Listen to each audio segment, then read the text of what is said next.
Hello everybody, welcome to my channel judiciary prep hub. हम कर रहे हैं बहुत ही इंपॉर्टेंट एग्जाम की तैयारी, दैट इज जेडीए जेआरओ। लेकिन अगर लैंड एक्विजिशन एक्ट आपका किसी भी कॉम्पिटिटिव एग्जाम में पूछा जाता है तो ये वीडियो आपके लिए बहुत ज्यादा जरूरी है। देखिए, हमारे पढ़ने का पैटर्न आपको पता है, हम अपने साथ रखते हैं अपना डायरेक्ट हमेशा। ठीक है, क्यों? क्योंकि हम जो भी इंपॉर्टेंट कीवर्ड्स होते हैं उसको मार्क करते हैं और फिर इंडेक्स में जाके उसको नोट डाउन करते हैं। इंडेक्स में हम क्यों लिखते हैं? ताकि जब हम अपनी रैपिड रिवीजन बैच चलाएंगे, जब हम रैपिड रिवीजन करेंगे तो हमें ऐसा नहीं लगेगा कि हमें ये एक्ट नहीं आता या हमने ये नहीं पढ़ा। ठीक है, देख रहे हैं तो इंग्लिश और हिंदी दोनों ही मीडियम में मैं पढ़ाती हूँ। ठीक है, हर सेक्शन के साथ में आपको एमसीक्यू कंप्लीट कराती हूँ। ठीक है, आप सबके बहुत अच्छे रिस्पॉन्स मुझे मिल रहे हैं। ठीक है, लेकिन हर एक स्टूडेंट कमेंट नहीं कर रहे हैं। कुछ कुछ स्टूडेंट मुझे रेगुलरली कमेंट करते हैं, बताते हैं चीजें जैसी भी होती हैं, लेकिन आप सब नहीं कर रहे हैं। लेकिन अगर आप सबको अच्छा लग रहा है पढ़ना और ये पैटर्न, तो एक कमेंट तो जरूर बनता है। ठीक है, अब देखिए, हमने सेक्शन 18 तक कंप्लीट कर लिया था। आज हम कंप्लीट करने वाले हैं सेक्शन 19। सेक्शन 19 किस बारे में बात करता है? Declaration of acquisition and publication of R and R scheme. मैं एक बार आपको फटाफट से बता देती हूँ। हम एक्चुअली क्या पढ़ रहे थे? हम रीसेटलमेंट और रिहैबिलिटेशन स्कीम के बारे में पढ़ रहे थे। ठीक है, जो एडमिनिस्ट्रेटर बना रहे थे, फिर उसका हमने प्रोसेस पढ़ा था। ठीक है, कि उसको अप्रूव किया जा रहा है, अप्रूव कर रहे हैं तो फिर उसके बाद उसको पब्लिक को दिखाना जरूरी है। फिर उसके बाद अब हम कर रहे हैं सेक्शन 19। अगर आप पहली बार इस वीडियो को देख रहे हैं ना, तो मैं आपको बता देती हूँ, इससे पहले मैंने सारे जो लेक्चर्स हैं इसकी सीरीज वो अपलोड कर रखे सेक्शन 18 तक। ठीक है, तो एक बार आप वो भी जो मैंने वीडियोस अपलोड किए उसको जरूर देख लेना। ठीक है, क्योंकि हम हर एक सेक्शन को, ठीक है, हर एक एक सेक्शन की छोटी छोटी चीजों को, बारीकियों को पकड़ रहे हैं। ठीक है, और फिर उसको हम सॉल्व कर रहे हैं। ठीक है, क्योंकि एग्जाम हमें क्लियर करना है तो हर एक चीज तो पढ़नी पड़ेगी। उसके बाद आप बेसिकली जो भी इंपॉर्टेंट चीज है वो पढ़ सकते हैं, लेकिन अभी तो पूरा एक्ट पढ़ना पड़ेगा। देखिए, अब जब हम सेक्शन 19 को देख रहे हैं तो सेक्शन 19 कहता है publication, declaration of acquisition and publication of rehabilitation and resettlement scheme के बारे में। ठीक है, पुनर्वासन और पुनर्व्यवस्थापन की घोषणा और सार का प्रकाशन। अब देखिए, ये सेक्शन देखेंगे बहुत बड़ा है, बहुत ज्यादा ही बड़ा सेक्शन है ये। इसके अंदर सब क्लॉज 7 तक है, if I am not wrong. Yes, ठीक है, सब सेक्शन 7 तक है। इसमें हम पढ़ेंगे बेसिकली इसका जिस्ट। ठीक है, वर्ड टू वर्ड नहीं पढ़ेंगे, जिस्ट पढ़ेंगे। सेक्शन 19 का सबसेक्शन 1 क्या कहता है? ये सेक्शन कहता है, after considering objection and reports, if the appropriate government is satisfied that the land is needed for a public purpose, it shall issue a declaration। ठीक है, हमने पढ़ा था ना कि अब जब आरआर की स्कीम आएगी, ठीक है, उसके बाद हम ऑब्जेक्शन वगैरह इनवाइट करेंगे।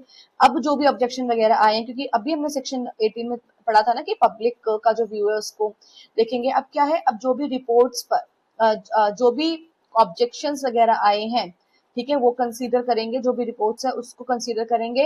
अब एप्रोप्रिएट गवर्नमेंट को लगता है, ठीक है, कि ये जो पब्लिक पर्पस है, ठीक है, ये पब्लिक पर्पस के लिए इस लैंड को एक्वायर करना जरूरी है। अब एप्रोप्रिएट गवर्नमेंट क्या करेगी?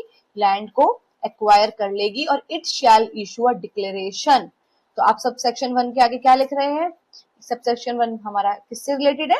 कि एप्रोप्रिएट गवर्नमेंट ने क्या कर दिया? डिक्लेरेशन कर दिया। क्या? An area identified as the resettlement area. ठीक है, for the purpose of rehabilitation and resettlement of the affected families. ठीक है, आपको ये बात पता है ना कि हमने आरआर स्कीम क्यों बनाई थी? आरआर स्कीम वो इसलिए बनाई थी कि जब हमने लैंड को एक्वायर किया उसके बाद जो उसका प्रभाव हुआ कि फैमिलीज को डिस्प्लेस हो रही है फैमिली, ठीक है, अफेक्टेड फैमिलीज जो है उनको रिसेटल करना है। अब उन सबके बेनिफिट के लिए हमने आरआर स्कीम बनाई थी कि हम उनको कहाँ रिलोकेट करेंगे। ठीक है, और उनके एक्चुअली जो भी उनको क्षति पहुंच रही है उसको हम कंपनसेट कैसे कर रहे हैं, ठीक है, कहाँ उनको जगह प्रोवाइड कर रहे हैं, दोबारा से रिसेटल कहाँ कर रहे हैं उनको, ठीक है, रिहेबिलिटेट कैसे कर रहे हैं। तो लैंड एक्वायर करी है, उसका जो इम्पैक्ट हो रहा है, उस इम्पैक्ट से जो भी लोगों को क्षति पहुंच रही है उनको बेनिफिट पहुंचाने के लिए हमने आरआर स्कीम के बारे में पढ़ा था। ठीक है। अब ये आरआर स्कीम के तहत ही हम क्या कर रहे हैं, लैंड को एक्वायर करने की बात कर रहे हैं। When the appropriate government is satisfied after considering the report if any made under subsection 2 of section 15 that any particular land is needed for a public purpose, a declaration shall be made to that effect along with the declaration of area identified as the resettlement area। ठीक है। अब जहां पर लोगों को resettle किया जाएगा उस एरिया को आइडेंटिफाई करके उसको भी क्या कर दिया, डिक्लेयर कर दिया। लैंड एक्वायर जो कर रहे हैं उसके लिए भी डिक्लेरेशन किया है और रीसेटलमेंट एरिया है उसको भी डिक्लेयर कर रहे हैं एज अ, ठीक है, किस पर्पस के लिए, रिहेबिलिटेशन करेंगे और रीसेटलमेंट करेंगे अफेक्टेड फैमिलीज को। और कैसे कर रहे हैं, under the hand and seal of the secretary to such government or any other officer authorized to certify its orders, and different declarations may be made from time to time in respect of different parcels of any land covered by the same preliminary notification, irrespective of whether one report or different report has or have been made। हमने preliminary notification के बारे में पढ़ा था, ठीक है, किस section में पढ़ा था, सेक्शन 11 में पढ़ा था। क्या कर रहे थे हम, प्रीलिमिनरी जो नोटिफिकेशन है उसको पब्लिक उसका पब्लिश कर रहे थे, पब्लिकेशन कर रहे थे उसका। फिर जो प्रीलिमिनरी जो नोटिफिकेशन हो गया उसके बाद हम लैंड का सर्वे कर रहे थे, फिर जो डैमेजेस वगैरह थे उसको पे कर रहे थे जिसको हमने कंपनसेशन पढ़ा, ठीक है। और फिर हमने क्या कहा कि कुछ टाइम पीरियड में अगर आपने सोशल इम्पैक्ट असेसमेंट रिपोर्ट को नहीं फॉलो किया तो वो लैप्स कर जाएगी, ये सब हमने पढ़ा। तो ये सेक्शन बेसिकली 19 क्या कह रहा है, along with this declaration government shell also identify and declare a resettlement area for affected family. तो सेक्शन 19 में अब बेसिकली अब सेक्शन 19 बहुत इंपॉर्टेंट है। हम जिस लैंड को एक्वायर करना चाहते थे उससे रिलेटेड जितना भी प्रोसेस अभी हुआ सेक्शन 18 तक, सेक्शन 19 ने ये कह दिया अब हम उस लैंड को क्या कर रहे हैं, डिक्लेयर कर रहे हैं कि अब इस लैंड को हम पब्लिक पर्पस के लिए एक्वायर कर रहे हैं। और जैसे ही आपने डिक्लेयर किया कि हम इस लैंड को क्या कर रहे हैं, एक्वायर कर रहे हैं, पब्लिक पर्पस के लिए हमें जरूरत है, साथ के साथ आप ये भी डिक्लेयर करेंगे उसके साथ कि गवर्नमेंट ने क्या किया है, आइडेंटिफाई, गवर्नमेंट ने और क्या डिक्लेयर कर रहे हैं कि गवर्नमेंट शैल आल्सो आइडेंटिफाई और declare resettlement area for affected family. साथ ही प्रभावित परिवारों के पुनर्वास हेतु पुनर्स्थापन क्षेत्र भी घोषित किया जाएगा। दोनों चीज डिक्लेयर कर रहे हैं, लैंड को भी जो एक्वायर कर रहे हैं वो भी डिक्लेयर कर रहे हैं, उस लैंड को एक्वायर होने के बाद जब उन पर्सन को रीसेटल किया जाएगा तो जिस एरिया में आप उनको रीसेटल करेंगे उस एरिया को भी आइडेंटिफाई करके डिक्लेयर करेंगे। वेरी इंपॉर्टेंट, ठीक है, दोनों चीजें अलोंग विद द डिक्लेरेशन, ये भी काम करना है, ठीक है, भूलना मत इसको। जैसे कि सेक्शन 11 तो क्या है, section 11 is only a proposal. Section 11 अगर आप देखेंगे तो सेक्शन 11 में हमने क्या पढ़ा था, ठीक है, सेक्शन 11 में हम पढ़ रहे थे publication of preliminary notification and power of officers thereupon, ठीक है। तो एप्रोप्रिएट गवर्नमेंट थी वो क्या कर रही थी, प्रीलिमिनरी नोटिफिकेशन पब्लिश कर रही थी ऑफिशियल गैजेट में। दो जो न्यूज़पेपर है उसमें इसको डिस्प्ले करना था, ठीक, उसमें जो है लोकेलिटी का जो न्यूज़पेपर था उसमें इसको क्या करना था, पब्लिश करना था, एक्चुअली सर्कुलेट जो हो रहा है। सी बात कर रहा था कि डिस्प्ले करेंगे आप पंचायत वगैरह में, ठीक है, इस नोटिफिकेशन को अपलोड करेंगे अप्रोप्रिएट गवर्नमेंट की जो भी वेबसाइट है, ठीक है, अफेक्टेड एरिया में भी आप इस सब चीजों को बताएंगे। फिर स्पेशल मीटिंग होगी उसमें इन्फॉर्म किया जाएगा कौन थे वो, जैसे कि ग्राम सभा और विलेज लेवल पे थे, ठीक है। ये सब हमने क्या पढ़ा था सेक्शन 11 में। तो सेक्शन 11 तो बेसिकली क्या बात कर रहा था कि जो प्रीलिमिनरी आपने नोटिफिकेशन निकाली थी इसके लिए कि अप्रोप्रिएट गवर्नमेंट क्या करेगी, land in an area is required और likely to be required any public purpose. 11 में आप बता रहे हैं, आप प्रपोजल दे रहे हैं कि हम लैंड एक्वायर करेंगे, ठीक है, फ्यूचर में लैंड एक्वायर क्या है, कर सकते हैं, जरूरत हो सकती है, या आपने सिर्फ प्रीलिमिनरी नोटिफिकेशन निकाली थी और 19 में आपने क्या कर दिया, फाइनल डिसीजन दे दिया। इस तरीके से अगर लिंक करके पढ़ोगे कभी नहीं भूलोगे, ठीक है। जैसे मैं आपको वन लाइनर नोट्स लिखवाती हूँ, उसके पीछे का एक पर्पस यही है कि आप चीजों को देख के समझ जाएं। जैसे कि आप जब रिवीजन कर रहे होंगे, ठीक है, तो आपके पास जब ये नोट्स होंगे हाँ, मैं एक चीज और आपको बता देती हूँ कि ये नोट्स को मैं अवेलेबल कराती हूँ, कुछ नॉमिनल चार्जेस रहते हैं और आप ये नोट्स भी परचेज कर सकते हैं। काफी स्टूडेंट्स जो है तैयारी कर रहे हैं अपने एग्जाम की, उन्होंने नोट्स परचेज किए हैं, साथ के साथ टेस्ट सीरीज भी लगा रहे हैं। और देखो, आपकी बेटर अंडरस्टैंडिंग के लिए वैसे तो मैं पूरा आपको कोर्स यहाँ पर फ्री ऑफ कॉस्ट करा रही हूँ। अगर नॉमिनल चार्जेस में अगर आप ये पीडीएफ परचेज भी कर लेंगे तो आपकी तैयारी बिल्कुल 100% अच्छी हो जाएगी और आप 100% अपना एग्जाम भी क्वालिफाई कर लेंगे। और मुझे लगता है कि पढ़ाई के साथ थोड़ा बहुत आपको अगर ये तो बहुत नॉमिनल चार्जेस, एक्चुअली इतने बड़े बड़े इंस्टीट्यूट्स होते हैं और इतनी हाई उनकी फीस होती है, इतने एक्सपेंसिव उनके बैचेस होते हैं। मैं तो फिर भी आपको फ्री ऑफ कॉस्ट पढ़ा रही हूँ। अगर थोड़ा बहुत नॉमिनल चार्जेस है भी इन सब पीडीएफ का, तो आप परचेज कर लीजिए, ठीक है, और अपने एग्जाम को क्वालिफाई कर लो। कोई बहुत ऐसा नहीं है एग्जाम बार बार आता है या फिर आपकी तैयारी हमेशा ऐसे ही रहेगी या फिर आप हमेशा ऐसे ही पढ़ पाएंगे, नहीं। अगर आपको लग रहा है कि इस बार मौका है तो ग्रैब दिस अपॉर्चुनिटी, ठीक है। तो देखिए, अब जो सेक्शन 11 है वो क्या है, सिर्फ प्रपोजल है। तो और सेक्शन 19 में क्या है, फाइनल डिसीजन है, ठीक है। तो ये जो लाइन है ना, अब आप कभी नहीं भूलेंगे और आप अब दोनों के बीच में डिफरेंस क्रिएट कर पाएंगे। देखो, लगातार सेक्शन को पढ़ रहे हैं और कुछ कनेक्टिविटी नहीं है, it doesn't make any sense, ठीक है। लेकिन अगर आपको एक बार कमांड आ गई ना, फिर तो आपको सिर्फ रिवीजन करनी है और एग्जाम में बस अपना अच्छा परफॉर्मेंस देना है। तो फाइनल डिसीजन लिख लेना आप सेक्शन 19 में कि वो जो लैंड एक्वायर कर रहा है उसका फाइनल डिसीजन सेक्शन 19 में आ रहा है, that the land will actually B acquired, ठीक है। धारा 11 केवल प्रारंभिक सूचना है, धारा 19 सरकार का अंतिम निर्णय है कि भूमि वास्तव में अधिग्रहित की जाएगी। वहां पर क्या वर्ड था, लाइकली टू बी एक्वायर्ड, वहां पर क्या था, लाइकली टू बी एक्वायर्ड, ठीक है। और यहाँ पे क्या है, that any particular land is needed for a public purpose, a declaration shall be made to that effect। अब डिक्लेरेशन हो रहा है, ठीक है। मैं बार बार जो इतना इंसिस्ट करके आपको पढ़ा रही हूँ ना, क्योंकि क्वेश्चन यहाँ से बनने वाले हैं, इसलिए मैं आपको ये डिफरेंस जो है क्लियर कर रही हूँ। देखिए, government first issue preliminary notification under section 11। Government को पहले, गवर्नमेंट क्या सोच रही है उसके लिए भी नोटिफिकेशन जारी करना है सेक्शन 11 में। फिर जो ऑब्जेक्शन आए, ठीक है, आपत्तियां सुन ली, अब उसको सुनने के बाद क्या कर रही है, धारा 19 के तहत अंतिम घोषणा जारी कर रही है, ठीक है। इशू कर रही है declaration under section 19 confirming acquisition, ठीक है। अब ये सबसेक्शन आपको याद रखेगा, इसके सामने आप लिख लो फाइनल डिसीजन लैंड एक्वायर करने के लिए, ठीक है, या डिक्लेरेशन, ठीक है। अब उसके बाद हमारा सबसेक्शन 2। सबसेक्शन 2 किस बारे में बात करता है, सबसेक्शन 2 ये कहता है, देखो बच्चों, I am also writing this keywords, you can see it here, तो आप भी जरूर लिखिए, ठीक है। सबसेक्शन 2 क्या कह रहा है, collector shall publish a summary of rehabilitation and resettlement scheme along with the direction declaration. अभी सबसेक्शन 2 ने क्लियर कर दिया, कलेक्टर जो है अब जब वो घोषणा कर रहे हैं उसके साथ साथ क्या करेंगे, पुनर्वासन और पुनर्स्थापना योजना का सारांश प्रकाशित करेंगे, ठीक है।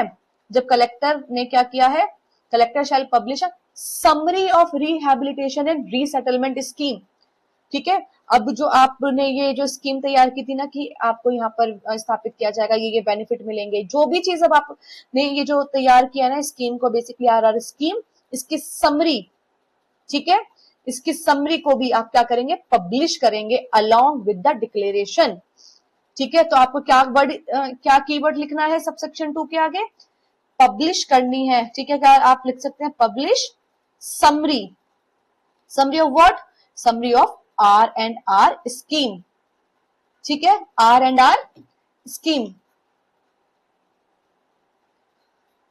उसके बाद देखिए, और इस साथ में क्या है, अलोंग डिक्लेरेशन, कौन सी डिक्लेरेशन, सबसेक्शन 1 वाली, उसके साथ साथ आपको ये भी काम करना है। अब इसका फर्स्ट प्रोविजो क्या कहता है, इसका फर्स्ट प्रोविजो ये कहता है, no declaration can be issued unless the summary of RR scheme is published.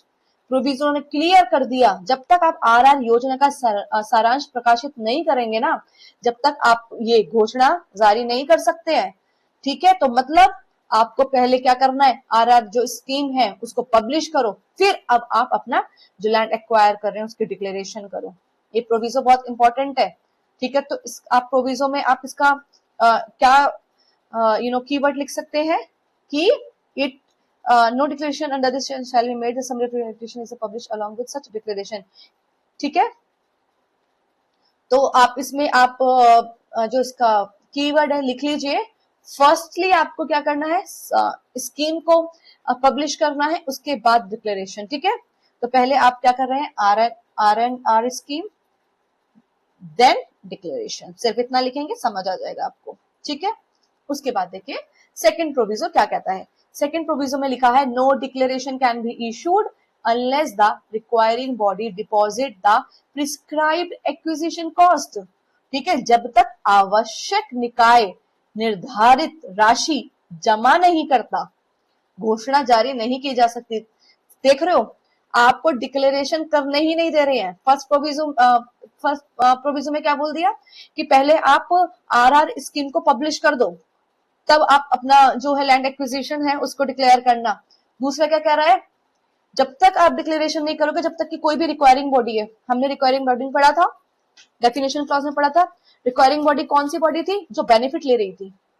जब लैंड एक्वायर होने के बाद जिसको उस बेनिफिट मिलेगा, ठीक है, अब वो कोई भी अथॉरिटी है, कोई भी पर्सन है, वो रिक्वायरिंग बॉडी है। हमने यही पढ़ा था ना। देखो मैं साथ के साथ आपको क्यों बताती हुई जा रही हूँ, लिंक करना है हमें इस एक्ट पे कमांड बनानी है। हम माइनर लॉस के थ्रू ही अपने इस एग्जाम को क्वालिफाई करके दिखाएंगे। ठीक है, अगर मैंने कोई रिस्पॉन्सिबिलिटी ली है तो उसको मैं पूरा भी कर रही हूँ। मैंने आपको बोला था सारे लोकल लॉस कंप्लीट कराऊंगी, मैं सारे लोकल लॉस कंप्लीट कराऊंगी। उसके बाद अब मुझे स्टूडेंट्स ने बोला है मैम आप हमारे माइनर लॉस भी कंप्लीट कराना। जैसे ही लैंड एक्विजिशन एक्ट खत्म होता है मैं माइनर लॉस पर भी आऊंगी। ठीक है, तो इसीलिए अगर मैं एफर्ट्स कर रही हूँ, आपकी रिस्पॉन्सिबिलिटी मेरे से ज्यादा बन जाती है। मैं जितना बोल रही हूँ उसको नोट डाउन करते चले। यहाँ पर इस सेकंड प्रोविजन ने रिक्वायरिंग बॉडी के बारे में बात की है कि जब तक रिक्वायरिंग बॉडी है वो जो डिपॉजिट नहीं कर देती, वो जो प्रिस्क्राइब्ड एक्विजिशन कॉस्ट है, जब तक आप डिक्लेरेशन को जब तक आप ये डिक्लेयर नहीं कर सकते हैं। ठीक है, जब तक आप ये डिक्लेयर नहीं कर सकते हैं रिक्वायरिंग बॉडी। ठीक है, किसमें पढ़ रहे थे हम, सेक्शन 3 में, डेफिनेशन क्लॉज हमारा सेक्शन 3 में था। ठीक है, और रिक्वायरिंग बॉडी को हमने किस क्लॉज में पढ़ा था, हमने पढ़ा था रिक्वायरिंग बॉडी जब ZB है ना, रिक्वायरिंग बॉडी जब मतलब ZB। तो रिक्वायरिंग बॉडी का हमने पता था ना, ये अंडरलाइन क्या था वर्ड कि जो क्या कर रहा है, body, corporate, organization, person whom land is to be acquired by the government includes appropriate government. If the acquisition of land was government, either it's for own use for the public purpose to a company, body, as the case may be, under the license or through any mode of transfer. ठीक है, तो ये सारी requiring body है। बहुत कुछ लिख दिया रिक्वायरिंग बॉडी में, कंपनी, बॉडी, कॉर्पोरेट, इंस्टीट्यूशन, कोई भी अदर ऑर्गेनाइजेशन, पर्सन जो क्या कर रहा है, लैंड को एक्वायर कर रहा है बाय द अप्रोप्रिएट गवर्नमेंट। ठीक है, और उसमें फिर उसमें रिक्वायरिंग बॉडी में अप्रोप्रिएट गवर्नमेंट को भी ऐड कर दिया है। ठीक है, तो यहाँ पर क्या लिखा है, जब तक आवश्यक निकाय निर्धारित राशि जमा नहीं करता घोषणा जारी नहीं की जा सकती। ऐसा नहीं है ना सिर्फ जो ये अथॉरिटीज है सिर्फ उसने डिक्लेयर कर दिया कि इस लैंड को एक्वायर कर रहे हैं, लेकिन उसमें जो एक्विजिशन कॉस्ट है आपको वो भी डिपॉजिट करानी होगी। ठीक है, तभी आप घोषणा जारी कर सकते हैं। तो यहाँ पर किसकी बात हुई है, रिक्वायरिंग बॉडी डिपॉजिट करेगी अमाउंट। ठीक है, in full or part as may be prescribed by the appropriate government towards the cost of acquisition of land। ठीक है, अब इसका थर्ड प्रोविजो क्या कहता है, थर्ड प्रोविजो ये कहता है requiring body must deposit the amount promptly so that declaration can be published within 12 months from section 11 notification। देखिए कितना इंपॉर्टेंट प्रोविजो है। ये कह रहा है जो भी रिक्वायरिंग बॉडी है उसको राशि समय पर जमा करानी होगी, ताकि जो धारा 11 की अधिसूचना से 12 माह के भीतर घोषणा जारी की जा सके। सेक्शन 11 में हमने पढ़ा था, सेक्शन 11 में हमने 12 मंथ का कॉन्सेप्ट पढ़ा था, प्रीलिमिनरी नोटिफिकेशन के बारे में। जितने भी स्टूडेंट अभी पहली बार वीडियो देख रहे हैं ना, उनको हो सकता है थोड़ी प्रॉब्लम हो, सेक्शन 1 से आप पढ़ना स्टार्ट करना, आपको समझ आएगा। जितने भी स्टूडेंट मेरी सीरीज को फॉलो कर रहे हैं उनको तो पता ही है मैं किस बारे में बात कर रही हूँ। ठीक है, सेक्शन 11 में हमने पढ़ा था ना, क्लॉज 5 में, सेक्शन 11 में हमने सबसेक्शन 5 में पढ़ा था ना कि सेक्शन उसमें 12 मंथ का कॉन्सेप्ट, कि उसमें आपको क्या करना है, 12 मंथ के अंदर अंदर क्या करना है, इसको डिस्प्ले कर, notification, upload information, special majority, special meeting, notification में क्या क्या कंटेन हो रहा है आफ्टर पब्लिकेशन ऑफ नोटिफिकेशन, और लैंड रिकॉर्ड जो है उसको कलेक्टर को अपडेट करने पड़ेंगे 2 मंथ्स में। देखिए बेसिकली आप इस प्रोविजन को इस तरीके से याद कर लीजिए कि रिक्वायरिंग बॉडी है उसको अमाउंट जो है समय पर निर्धारित करना है, ताकि डिक्लेरेशन को 12 महीने के अंदर अंदर हम क्या कर सके, डिक्लेरेशन को 12 महीने के अंदर अंदर पब्लिश कर सके। जैसे ही 11 महीने की नोटिफिकेशन, सेक्शन 11 में नोटिफिकेशन जारी होती है, जैसे ही सेक्शन 11 में पब्लिकेशन प्रीलिमिनरी नोटिफिकेशन जारी होती है, उसके 12 महीने के अंदर अंदर अगर आप डिक्लेयर कराना चाहते हैं तो आपको क्या करना होगा, आपको ये जो अमाउंट है उसको डिपॉजिट कराना होगा। क्या करना होगा आपको, ये अमाउंट जो है डिपॉजिट कराना होगा। ठीक है, अब देखिए जो ये 12 महीने की बात थी मैं आपको भी क्लियर कर देती हूँ, ये सेक्शन 14 में लिखी है। देखो सेक्शन 11 में बात की थी प्रीलिमिनरी नोटिफिकेशन की। देखो मैं आपको अभी भी एक चीज क्लियर कर रही हूँ ताकि आप डाउट फ्री पढ़े, ठीक है, क्योंकि एक स्टूडेंट ने मुझे कमेंट किया था मैम आपके लेक्चर्स पढ़ते हैं कोई डाउट ही नहीं रहता। ठीक है, अब हम डाउट फ्री स्टूडेंट्स है जो हम लोकल लॉस कर रहे हैं, इसीलिए फिर वो चीज मेरे माइंड में क्लिक की कि अब ठीक है पढ़ रहे हैं, थोड़ा टाइम एक्स्ट्रा लग जाएगा, पूरा बता देती हूँ। देखो जब प्रीलिमिनरी नोटिफिकेशन को हमने सेक्शन 11 के अंदर क्या किया था, नोटिफाई कर रहे हैं, तो सेक्शन 14 ने क्या बोला, preliminary notification under section 11 is not issued within 12 months from the date of appraisal of the social impact assessment report submitted by the expert group under section 7, then such report shall be deemed to have lapsed and fresh social impact assessment shall be required। ठीक है, तो इस section में लिखा, section 14 में की थी 12 महीने की बात, और वो यही कह रहा है कि आप अगर डिक्लेरेशन को अगर 12 महीने के आप जो रिक्वायरिंग बॉडी है आप क्या कीजिए समय पर राशि जमा करवा दो, ताकि 11 जो धारा 11 की अधिसूचना में जो 12 माह के भीतर की जो घोषणा है वो जारी हो सके, और ये 12 महीने की बात हमने सेक्शन 14 में पढ़ी थी। ठीक है, अब देखिए हम पढ़ते हैं इसका सबसेक्शन 3 क्या कहता है। सबसेक्शन 3 कहता है where land acquisition is done in phases, rehabilitation and resettlement may also be carried out phase wise। ठीक है, यदि भूमि का अधिग्रहण चरणबद्ध तरीके से किया जा रहा है तो पुनर्वासन और पुनर्स्थापना भी चरणबद्ध तरीके से किया जा सकता है। ये तो बेसिकली प्रोसेस फॉलो करने की बात कर रहा है। ठीक है, सबसेक्शन 3 किस बारे में बात कर रहा है कि जो लैंड को एक्वायर कर रहे हैं स्टेजेस में, तो फिर जो एप्लीकेशन लगाओगे for the application for acquisition itself can specify different stages for the rehabilitation and resettlement, all declaration shall be made according to the stages. तो बेसिकली ये तो स्टेजेस की बात कर रहा है। ठीक है, ये एज सच कुछ इतना इंपॉर्टेंट नहीं है। सबसेक्शन 4 कहता है पब्लिकेशन ऑफ डिक्लेरेशन, जो भी अब आपने डिक्लेयर किया कि लैंड को हम एक्वायर करने वाले हैं, ये आपने डिक्लेयर कर दिया, लेकिन अब आप इसको क्या करेंगे, इसको आप पब्लिश भी करेंगे। तो हमारा सबसेक्शन 4 किससे रिलेटेड हो गया, पब्लिकेशन से रिलेटेड है। ये सेक्शन 4 सबसेक्शन 4 कहता है डिक्लेरेशन शैल बी पब्लिश्ड। अब कहाँ का पब्लिश करेंगे, वही ऑफिशियल गैजेट में। ठीक है, ऑफिशियल गैजेट में करेंगे, और 2 लोकल न्यूज़पेपर जिसमें से एक रीजनल लैंग्वेज में होनी चाहिए।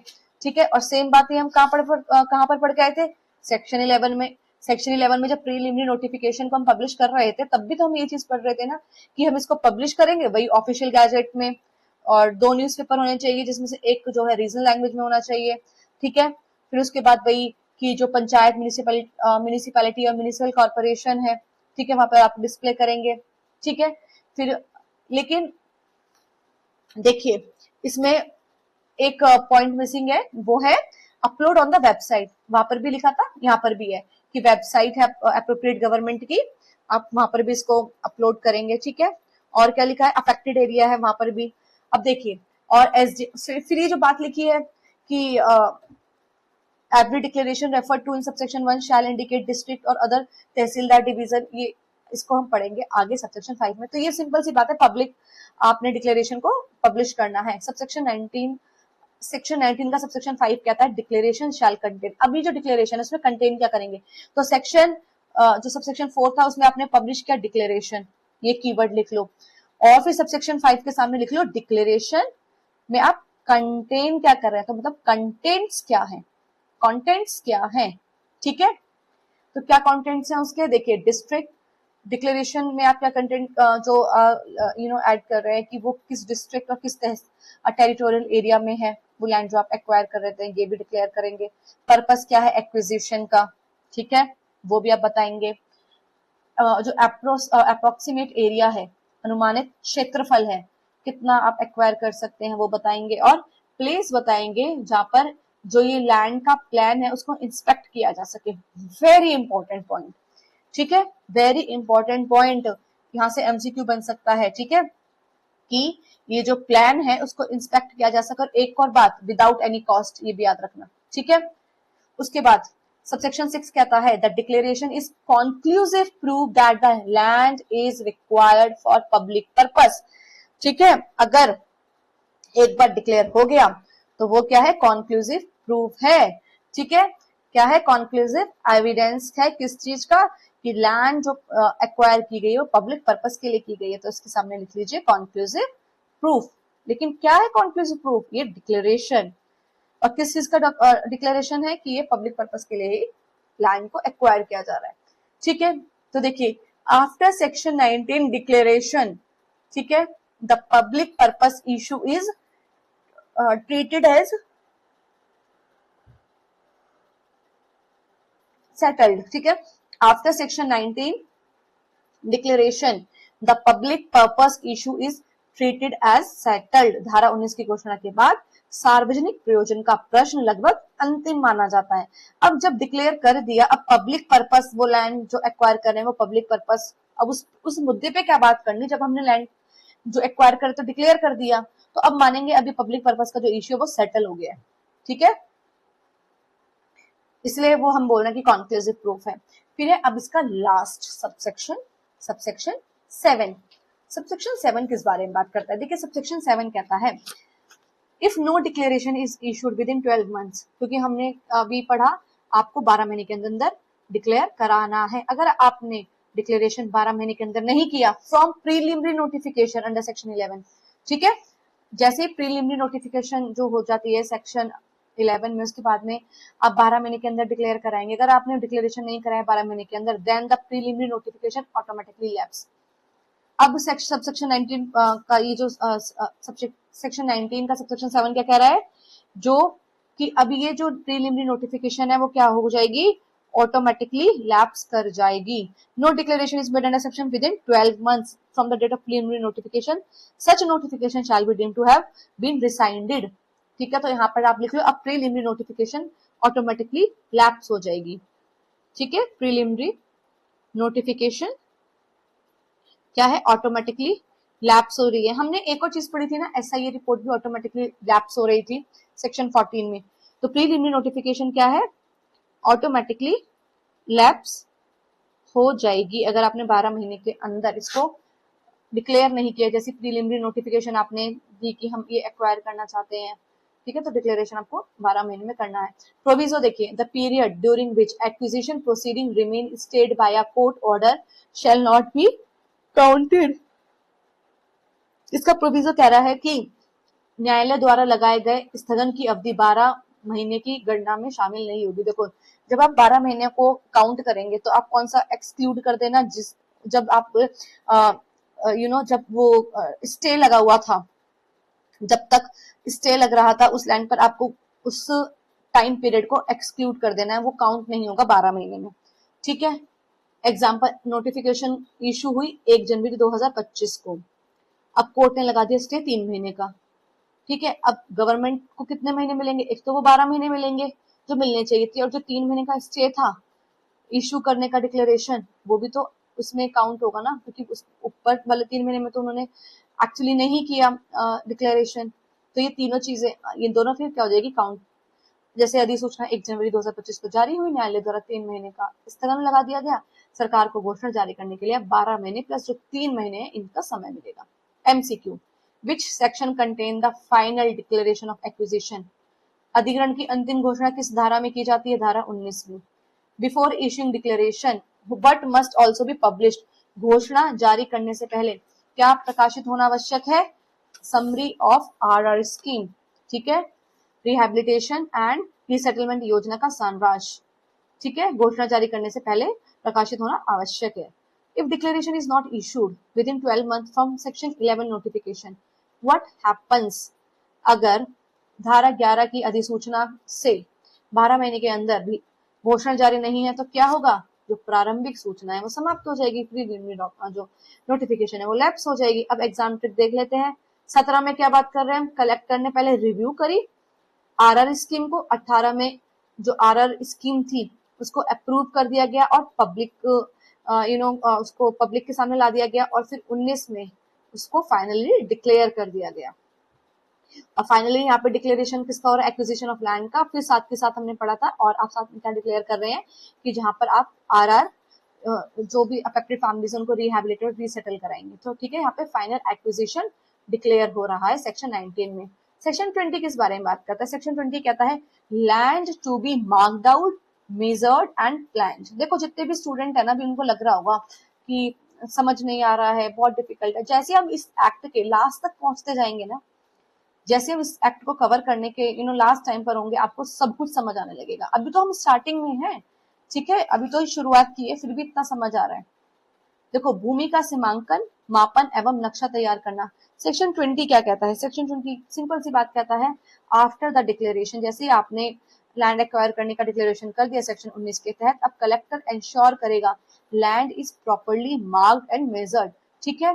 धारा 19 की घोषणा के बाद अब कलेक्टर भूमि का सीमांकन, ठीक है, मार्किंग करेगा, और क्या करेगा? मापन, तथा आवश्यकता होने पर उसका नक्शा भी प्लान कराएगा, नक्शा भी तैयार करवाएगा, ठीक है। If no plan exist, a plan of the land shall also be prepared. तो 3 चीजें कर रहे हैं यहाँ पर, ठीक है। क्या कर रहे हैं? मार्किंग, मेजरमेंट एंड प्लान, ठीक है, इसको अंडरलाइन कर लो। कौन कर रहे हैं? कलेक्टर, ठीक है। तो अथॉरिटी किसके पास है सेक्शन 20 में? कलेक्टर। एमसीक्यू ऐसा बन सकता है ना कि सेक्शन 20 में जो भूमि का सीमांकन, मापन और आवश्यकता होने पर नक्शा जो तैयार करवाने की पावर है वो किसके पास है? तो वो है हमारे पास स्टेट गवर्नमेंट के पास, ठीक है। अब देखिए उसके बाद है, before compensation is decided the government must know exactly what which land is being acquired and how much is involve. अब इसका एग्जाम्पल मतलब इजी अंडरस्टैंडिंग के लिए है, मुआवजा तय करने से पहले यह भी स्पष्ट होना जरूरी है कि कौन सी भूमि अधिग्रहित हो रही है और उसका वास्तविक क्षेत्रफल क्या है, ठीक है।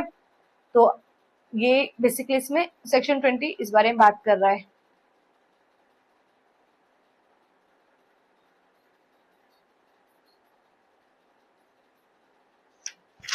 देखिए इसमें सेक्शन 20 के अंदर सेक्शन 12 की भी बात हुई है, ठीक है। सेक्शन 20 के अंदर सेक्शन 12 की भी बात हुई है। सेक्शन 12 किस बारे में बात कर रहा है?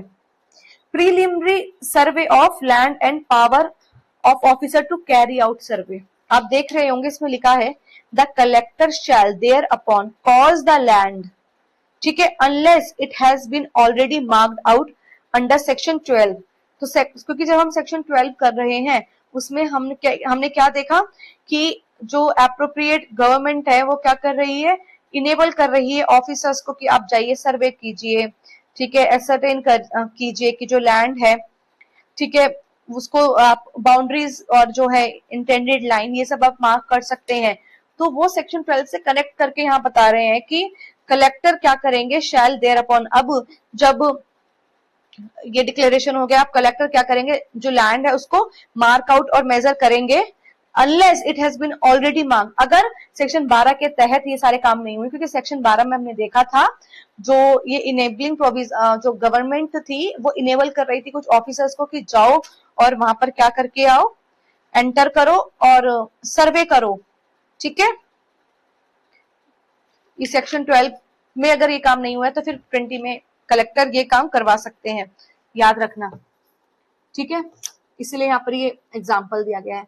If 10 hectares of land are proposed for acquisition, collector will get the land measured, prepared a map showing the exact boundaries. अच्छा, who is responsible for marking and measuring the land? बताइए, भूमि का सीमांकन और मापन कराने की जिम्मेदारी किसकी होती है? कलेक्टर साहब की होती है। अगर कोई प्लान एग्जिस्ट नहीं कर रहा तो कौन प्रिपेयर करवाएंगे? अगर कोई प्लान एग्जिस्ट नहीं कर रहा है, यदि भूमि का नक्शा उपलब्ध नहीं है, तो क्या उसको तैयार किया जाएगा? बिल्कुल, भूमि का नक्शा जो है लैंड प्लान उसको तैयार किया जाएगा।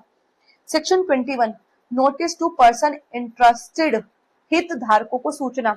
हमने पर्सन इंटरेस्टेड को सेक्शन 3 में पढ़ा था डेफिनेशन क्लॉज में कि पर्सन इंटरेस्टेड हम किसको बोलेंगे, ठीक है, पर्सन इंटरेस्टेड। और हमने पर्सन इंटरेस्टेड को एक ट्रिक से याद रखा था कि अब हमें उन पर्सन में इंटरेस्ट नहीं है, एक्स, ठीक है, if I am not wrong, ठीक है, मैं क्रॉस चेक कर रही हूँ, यस, ठीक है, मुझे अपनी ही ट्रिक्स याद है। पर्सन इंटरेस्टेड है सब क्लॉज एक्स में, ठीक है, तो ये बोल रहा है कि अब सेक्शन 21 ये कह रहा है कि हम पर्सन इंटरेस्टेड को नोटिस दे रहे हैं। तो फिर हमने जाके देखा सेक्शन 3 के सब क्लॉज एक्स में, वहां पे पर्सन इंटरेस्टेड की बात की गई है कि हम पर्सन इंटरेस्टेड किस पर्सन को बोलेंगे। तो वहां पे कितने लोगों को बताया था पर्सन इंटरेस्टेड? 5 तरीके के लोगों को। पहला कि जो जिनका इंटरेस्ट है, जो पर्सन कंपनसेशन क्लेम कर रहे हैं, हमने उनको भी पर्सन इंटरेस्टेड माना। जो ट्रेडिशनल फॉरेस्ट ड्वेलर्स थे, हमने उनको भी पर्सन इंटरेस्टेड मतलब हितबद्ध व्यक्ति माना। जो ईजमेंट सुखाचार का जो राइट है उसकी बात कर रहे थे, हमने उनको भी हितबद्ध व्यक्ति माना, ठीक है, जिनके पास टेनेंसी का अधिकार रख रहे थे, ठीक है, हमने उनको भी पर्सन इंटरेस्टेड माना। और फिफ्थ क्या था? जिनका लिवलीहुड अफेक्ट हो रहा है, जिनका क्या है, जीविका का जो मुख्य स्रोत है उससे प्रतिकूल प्रभाव पड़ रहा है, तो हमने बोला वो है हमारे कौन? हितबद्ध व्यक्ति। अब इन सारे हितबद्ध व्यक्तियों को नोटिस जाएगा। तो देखो सेक्शन 21 को हमने पढ़ा लिंक करके उस डेफिनेशन क्लॉज से। अब आप कभी नहीं भूलोगे, अब जितने भी स्टूडेंट इस वीडियो को देख रहे हैं, अभी आप कभी भी लाइफ में नहीं भूलोगे, ठीक है, क्योंकि इतना क्लैरिटी के साथ सिर्फ बैचेस में पढ़ाया जाता है। यूट्यूब पे कोई इतना चीजों का एक्सप्लेन करके नहीं पढ़ाते हैं। बट एनीवेज, ये मेरा पर्पस था कि स्टूडेंट्स जो एक्चुअली एग्जाम क्वालिफाई करना चाहते हैं, तो उनको क्यों ना हम एक बेस्ट एजुकेशन प्रोवाइड करें। देखिए सेक्शन 21 का क्लॉज सब सेक्शन 21 का सब सेक्शन 1 क्या बात करता है। अब देखिए ये कहता है the collector shall publish a notice on his website and at convenient places near the land informing that the government intends to take possession. अभी तक कहां तक बात चल रही थी? Acquire acquire acquire. अब हम आ गए पोजेशन, ठीक है, लैंड को एक्वायर कर लिया, 19 में डिक्लेयर कर दिया, ठीक है, 20 में मेजरमेंट भी कर ली, एरिया भी देख लिया जाके। अब 21 में आ गए, अब हम दे रहे हैं नोटिस। कलेक्टर अपनी वेबसाइट पे भी ये बात डालेगा, और जो जहां हम एक्वायर कर रहे हैं उस भूमि के जो आसपास के सार्वजनिक स्थान है उन पर पे ये सूचना प्रकाशित करेगा कि अब सरकार भूमि का कब्जा लेने वाली है। तो नोटिस हम सबसेक्शन में 1 में दे रहे हैं पोजेशन के लिए। मार्केट, ठीक है, आप इसको नोट डाउन भी कर लो और इसको मार्क भी कर लो। देखिए इंटरेस्टेड पर्सन में submit claims for compensation and rehabilitation and resettlement. अब ये जो हितबद्ध व्यक्ति हैं, अब वो क्या करेंगे? अब उनको नोटिस मिला, अब तो हम पोजेशन लेने वाले हैं उस लैंड पर। अब सभी हितधारक मुआवजा, पुनर्वासन, पुनर्स्थापन के लिए दावा प्रस्तुत कर सकते हैं। अब इंटरेस्टेड पर्सन की बात स्टार्ट हो रही है सेक्शन 21 से, ठीक है। तो अपने जो डेफिनेशन क्लॉज है थोड़ी मेहनत कर लो, ठीक है, सिर्फ बैठने से काम नहीं चलेगा। सिर्फ ऐसा नहीं सुन रहे हो, जब मैं खुद आपके लिए जो नोट्स प्रिपेयर कर रही हूँ, मैं खुद इनको नोट्स बना रही हूँ, तो फिर आपको भी बनाना चाहिए, ठीक है। एक्स क्लॉज के सामने लिख लो, पर्सन इंटरेस्टेड के सामने लिख दो लिंक विद सेक्शन 21, क्योंकि हमने अभी इंटरेस्टेड पर्सन की बात सेक्शन 21 में पढ़ी है। तो इसकी इजी अंडरस्टैंडिंग देखिए, this notice gives affected person an opportunity to claim their rights. ये सूचना प्रभावित व्यक्ति को क्यों दी जा रही है? ताकि वो अपने अधिकारों और मुआवजों का दावा करने का अवसर दे रही है। तो बेसिकली यहाँ पे जो नोटिस दिया जा रहा है, ठीक है, जो पोजेशन किया जा रहा है, क्यों आप नोटिस दे रहे हैं कि अब पोजेशन हो रहा है तो आप अपना क्लेम कर लीजिए कंपनसेशन, ठीक है, और जो भी आपके और भी क्लेम्स है, जैसे आप रीसेटलमेंट की बात कर रहे हैं, रिहेबिलिटेशन की बात कर रहे हैं। इसका सबसेक्शन 2 क्या बात करता है? देखिए सबसेक्शन 2 ये कहता है, अब ये जो नोटिस है आप उस नोटिस में क्या क्या लिखेंगे, तो डिटेल्स बताई गई है नोटिस की, ठीक है। डिटेल्स क्या रहेंगी नोटिस की, तो आपको लैंड के बारे में बताना है, ठीक है, और हियरिंग बतानी है कि किस जगह पर और कब होगी, नेचर बताना है of interest in the land, compensation claim R and R claims, objection to measurement, ठीक है। और ये याद रखना, the hearing must be minimum 30 days after notice और मैक्सिमम 6 month आफ्टर नोटिस, ठीक है। तो 3 से 6 महीने, minimum 30 days after notice and maximum 6 month after notice, ये बहुत इंपॉर्टेंट है। 6 month, 30 days और 6 month वाला कॉन्सेप्ट याद रखना, ठीक है। सूचना में क्या क्या बातें होंगी, भूमि का विवरण, सुनवाई का समय एवं स्थान, भूमि में हित का स्वरूप, मुआवजे का दावा, पुनर्वासन एवं पुनर्स्थापना का दावा, मापन पर आपत्तियां, ठीक है। अब जब ये नोटिस है, अब आप क्या कर रहे हैं, ऑब्जेक्शंस वगैरह भी इनवाइट कर रहे हैं, तो फिर आप उन ऑब्जेक्शंस को कब सुन रहे हैं, तो उसमें कहा गया जो सुनवाई की तिथि है कम से कम 30 दिन बाद और अधिकतम 6 महीने के अंदर, ठीक है, आपको क्या करना है, ये सुनवाई करनी है। एग्जाम्पल जैसे कि नोटिस अगर पब्लिश हुआ 1 जनवरी को, तो आप हियरिंग जो है 31 जनवरी से पहले नहीं कर सकते, ठीक है। 31 जनवरी से पहले आप क्या नहीं कर सकते, हियरिंग नहीं कर सकते। यदि सूचना 1 जनवरी को प्रकाशित हुई है तो सुनवाई 31 जनवरी से पहले नहीं हो सकती, क्योंकि 30 दिन तो मिनिमम समय दिया है। ये नहीं है ना कि आज नोटिस है कल सारे के सारे आ गए आपत्ति लेके, ऐसा नहीं। 30 दिन का टाइम दिया है, कम से कम 30। व्हाट डज सेक्शन 21 का क्लॉज 3 सेज, अब बताइए सेक्शन जो है 21 का सेक्शन 3 किस बारे में बात कर रहा है। The collector may require claims and statement to be submitted in writing and sign. अब कलेक्टर ये कह रहे हैं कि जो आप दावे बता रहे हैं, ठीक है, ये जो सारे विवरण हैं इनको लिखित में लाओ, हस्ताक्षर करके लाओ, ठीक है, और आप तभी प्रस्तुत कर सकते हैं ये जो आपकी मांग है उनको। तो बेसिकली जो आपके क्लेम्स और स्टेटमेंट है वो रिटर्न में होने चाहिए, ठीक है। तो रिटर्न में आपके क्या है, क्लेम्स और स्टेटमेंट्स रिटर्न में लेकर आइए कलेक्टर के सामने, ठीक है। तो कलेक्टर ऐसे कह सकते हैं।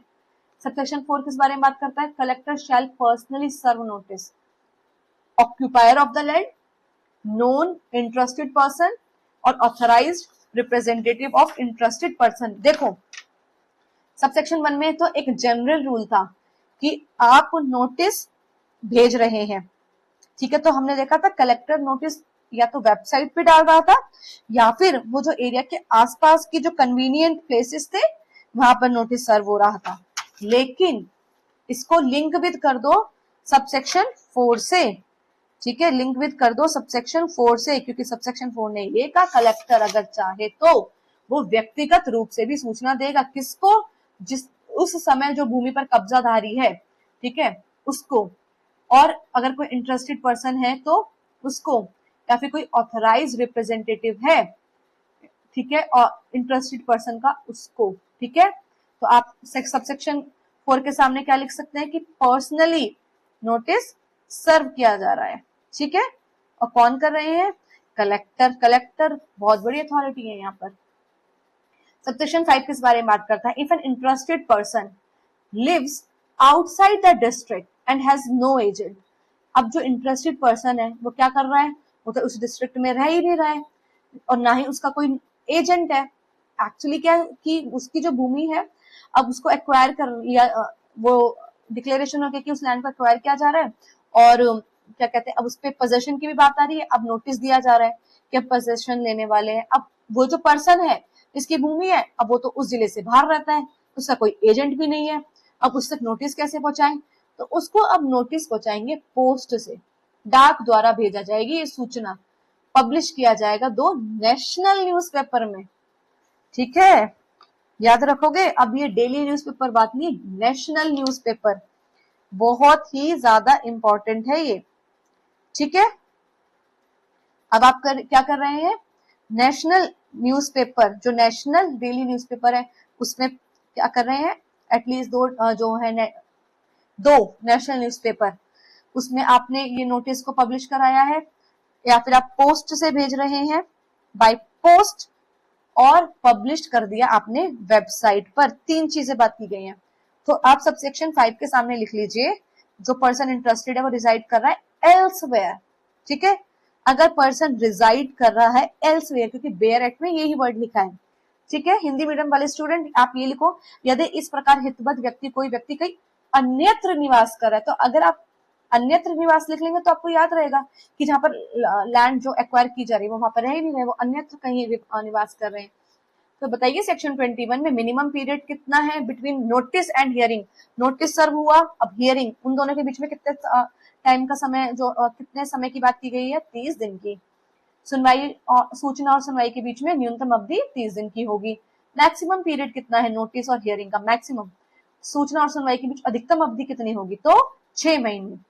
Where must the notice be publish, notice आपको कहां पर पब्लिश करना जरूरी है, बताइए। नोटिस आपको पब्लिश करना कहाँ जरूरी है, हमने इसको अभी पढ़ा कि वेबसाइट पर, न्यूज़पेपर पे, या फिर कन्वीनियंट प्लेस पर, या वेबसाइट पर, या फिर कोर्ट ओनली। तो जो ये सेक्शन बात कर रहा है, देखो ये भी इंपॉर्टेंट है। अब अगर आप देखेंगे आपको वेबसाइट भी ठीक लगेगा, आपको न्यूज़पेपर भी ठीक लगेगा, ठीक है, आपको ये कन्वीनियंट प्लेसेस हो गए, वेबसाइट हो गया, आपको ये भी ठीक लगेंगे, लेकिन आप ये देखो ना वो सेक्शन क्या पूछ रहा है। वो सेक्शन पूछ रहा है 21, और 21 में हमने बात की थी कि जो नोटिस है, तो नोटिस में तो हमने दो ही जगह पढ़ी थी ना, या तो वो क्या कर रहा है, नोटिस को पब्लिश कर रहा है वेबसाइट पर, या फिर वो जो आसपास का कोई एरिया है वहां पर बात की, कन्वीनियंट प्लेसेस पे, ठीक है। कन्वीनियंट वर्ड ही लिखा है, कन्वीनियंट प्लेस ही लिखा है, तो नोटिस की बात तो इन दो जगह हो रही है ना, तो इसका आंसर है सी। सबसेक्शन सेक्शन 22 किस बारे में बात करता है, सेक्शन 22 कहता है power to require statement of interest, ठीक है, power to require and force the making of statement as to the names and interest, हितों का विवरण मांगने और क्या करना, हितों का विवरण मांगने की शक्ति। देखो स्टूडेंट्स, अब आपके भी ऐसे नोट्स प्रिपेयर हुए होंगे, देख पा रहे हैं आप, इस तरीके से, क्योंकि मैं आपको साथ के साथ पढ़ा रही हूँ, तो मैं भी ऐसे कीवर्ड्स लिख रही हूँ, तो मैं भी आपसे उम्मीद करती हूँ कि आपने इसी तरीके से कीवर्ड्स साथ में लिख लिए होंगे। ये आपकी बहुत ही ज्यादा हेल्प करेंगे जब आप एग्जाम की तैयारी कर रहे होंगे, ठीक है। मैं आपको बार बार इसलिए शो करती हूँ ताकि आपके अंदर में एक एक मोटिवेशन आ जाए कि नहीं, हमें भी इसी तरीके से नोट्स प्रिपेयर करने हैं। साथ के साथ सुन के सिर्फ आप क्या कर लेंगे अगर आपके पास नोट्स ही नहीं है, बताओ। सुनने के बाद हम भूल जाते हैं, ह्यूमन टेंडेंसी इतनी ज्यादा नहीं होती कि आप सुन के हर चीज याद रख लो। आपको जब आप लिखते हैं ना चीजों को साथ के साथ, वो ज्यादा याद रहती है, ठीक है। अब देखिए ये सेक्शन बात करता है 22 की collector may require any interested person to provide details of all person having an interest in such land as. देखिए अब कलेक्टर क्या कह रहा है, कलेक्टर किसी भी जो हितधारक व्यक्ति को ये कह रहे हैं कि भूमि में जो हित रखने वाले सभी व्यक्तियों का विवरण मांग सकते हैं। कलेक्टर किसी भी हितधारक व्यक्ति से भूमि में हित रखने वाले व्यक्तियों का क्या है, विवरण मांग सकते हैं। जैसे कि एक लैंड है, ठीक है, अब उस लैंड के जो कोई को ओनर है, या फिर कोई इसका सब ओनर है, ठीक है, या आपने इसको मॉर्गेज पे दे रखी है, या ये कोई इसका टेनेंट है इस लैंड का, या फिर कोई और अदर इंटरेस्टेड पर्सन है, तो यहाँ पर कलेक्टर इस इंटरेस्टेड पर्सन से ये सारी डिटेल्स मांग सकते हैं। Statement should also include rent and profit receive during the last 3 years। और आप स्टेटमेंट में ये भी लिखेंगे कि ये जो लैंड थी हमने इसको रेंट पे दिया हुआ था, हम पिछले 3 साल से इतना रेंट रिसीव कर रहे थे, या फिर ये लैंड जो हमें इतना प्रॉफिट दे रही थी पिछले 3 साल से। ये स्टेटमेंट भी आपको लिखनी है। तो आप कितना पिछले कितने सालों का विवरण लिख रहे हैं, पिछले 3 सालों का विवरण लिख रहे हैं, ये बहुत इंपॉर्टेंट है। 3 साल, ठीक है, 3 years next preceding the date of statement, ठीक है। तो इस सबसेक्शन के आगे आप क्या लिख सकते हैं, collector wants to know who all have legal rights in the land before distributing compensation। ठीक है, अब जब कंपनसेशन दिया जाएगा तो उससे पहले पता भी तो होना चाहिए कि इस लैंड के अंदर बेसिकली लीगल राइट किसका है। अब वहां पे 2 को ओनर्स है उस लैंड के। अब और क्या कहते हैं, अगर कलेक्टर ये डिटेल्स ही नहीं लेगा तो फिर एक ही बंदे को सिर्फ कंपनसेशन मिलेगा, ऐसा होना नहीं चाहिए, ठीक है। इसीलिए किस किस के लीगल राइट है लैंड में, तो कंपनसेशन डिस्ट्रीब्यूट करने से पहले कलेक्टर को जानना जरूरी है। सिर्फ कंपनसेशन या कोई भी स्कीम ला रहे हैं, ठीक है, तो इसमें हम क्या कर रहे हैं, जो लैंड की डिटेल्स है, ठीक है, लैंड की डिटेल्स ठीक है, कि उसमें किसका लीगल राइट है, उससे रिलेटेड स्टेटमेंट सारी कलेक्टर मंगवा सकते हैं। सबसेक्शन 2 क्या कहता है, providing this information is legal duty. ठीक है, क्या लिखा है इसमें, वो पर्सन जो है लीगली बाउंड है टू डू सो। ठीक है, तो ये इंफॉर्मेशन जो आप प्रोवाइड कर रहे हैं, इन्फो आप प्रोवाइड करेंगे, ये आपकी लीगल ड्यूटी है, आपको करना है। अगर कलेक्टर ने बोला बताइए तो आपको जानकारी देनी है। अगर आपने ऐसा नहीं किया, फेलियर में attract consequences under section 175 and 176 of IPC. अगर आपने ऐसा नहीं किया, जानकारी नहीं दी, तो भारतीय दंड संहिता की धारा 175 और 176 के अंतर्गत क्या है, आपकी कार्रवाई हो सकती है। सेक्शन 22 के अब एमसीक्यू करते हैं। कितने प्रीवियस ईयर का आप रेंट और प्रॉफिट जो है वो जो है डिटेल्स में आप बताएंगे, जो लास्ट 3 इयर्स है। ठीक है, फिर है पिछले कितने वर्षों की आय एवं किराए का विवरण मांगा जा सकता है, 3 वर्ष। Who can demand information about other interested person, अन्य हितधारकों की जानकारी कौन मांग सकते हैं, कलेक्टर साहब। अब देखिए सेक्शन 23 किस बारे में बात करता है। सेक्शन 23 है inquiry and award by collector, collector द्वारा जांच एवं award. On the fix date of hearing collector shall examine. अब देखिए, अब जो डेट हमने फिक्स की थी सुनवाई के लिए, हम अभी पढ़कर आए थे ना, मिनिमम कितना 23 दिन, ज्यादा से ज्यादा कितना 6 महीने। कहां पढ़ा था हमने, सेक्शन 21 के सबसेक्शन 2 में। ठीक है, इसमें वैसे लिखा है, इस अगर आपके पास बेयर एक्ट है तो ऑलरेडी ये मार्क है, लेकिन आप क्या करो, आप सेक्शन 21 के सबसेक्शन 2 में उसके साथ लिख दो लिंक विद सेक्शन 23 की। अब जो हियरिंग की बात हो रही है वो हमें सेक्शन 23 में हो रही है। अब देखिए, जो भी डेट फिक्स की है हियरिंग के लिए, अब कलेक्टर क्या एग्जामिन करेंगे, जो ऑब्जेक्शन है रिगार्डिंग मेजरमेंट ऑफ लैंड, उनकी जांच करेंगे। मार्केट वैल्यू क्या है भूमि की, जो है बाजार वैल्यू क्या है भूमि की, मार्केट वैल्यू क्या है लैंड की। राइट और इंटरेस्ट क्लेमेंट के, ठीक है, दावेदारों के अधिकार एवं हित, कंपनसेशन क्लेम, मुआवजे के दावे, रिहैबिलिटेशन और रीसेटलमेंट क्लेम्स, पुनर्वासन और पुनर्स्थापन के दावे। तो क्या है, निर्धारित तिथि पर कलेक्टर अब ये सब चीजों की जांच करेंगे। तो this is the most important stage where the collector determines compensation and passes the award. ठीक है, on the day so fixed or any other day to which the inquiry has been adjourned, the collector shall proceed to inquire into objection, if any, which any person interested has stated pursuant to a notice given under section 21। जब section 21 का notice दिया जा रहा था कि objection लेकर आओ, और अगर कोई ऑब्जेक्शन आ रहा है to the measurement made under section 20 and into the value of the land at the date of publication of the notification। ऐसा भी तो हो सकता है ना, लैंड एक्वायर करी है आपकी, फॉर एग्जाम्पल जैसे आपकी लैंड को एक्वायर किया गया थी, वो आपकी 20 बीघा थी, और जो है डिटेल्स में लिख दी कि 18 बीघा आपकी लैंड को हम एक्वायर कर रहे हैं, तो आपको कोई है ना इससे रिलेटेड, तो उसी बारे में बात किया गया कि मेजरमेंट गलत था या कुछ भी था, वैल्यू ऑफ द लैंड जो है ठीक से नहीं थी, तो into the respective interest of the person claiming the compensation and rehabilitation resettlement shall make an award under his hand।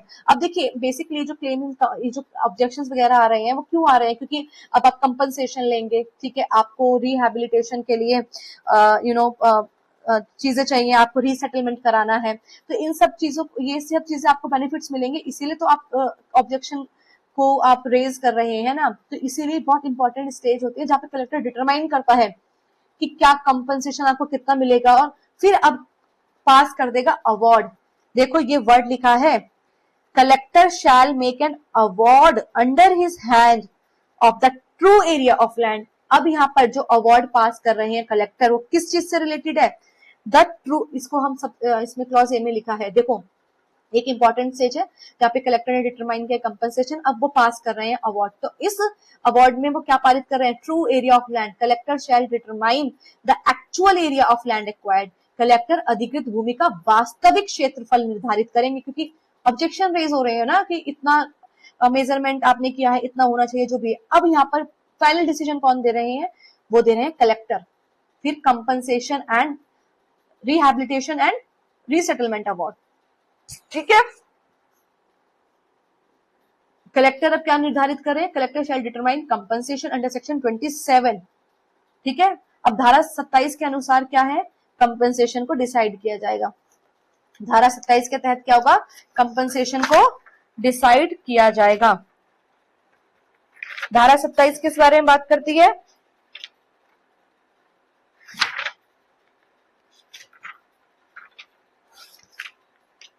Determination of amount of compensation. तो धारा 27 बेसिकली एक जनरल बात बताती है, प्रतिकर की रकम है उसकी अवधारणा कैसे की जाएगी, ठीक है।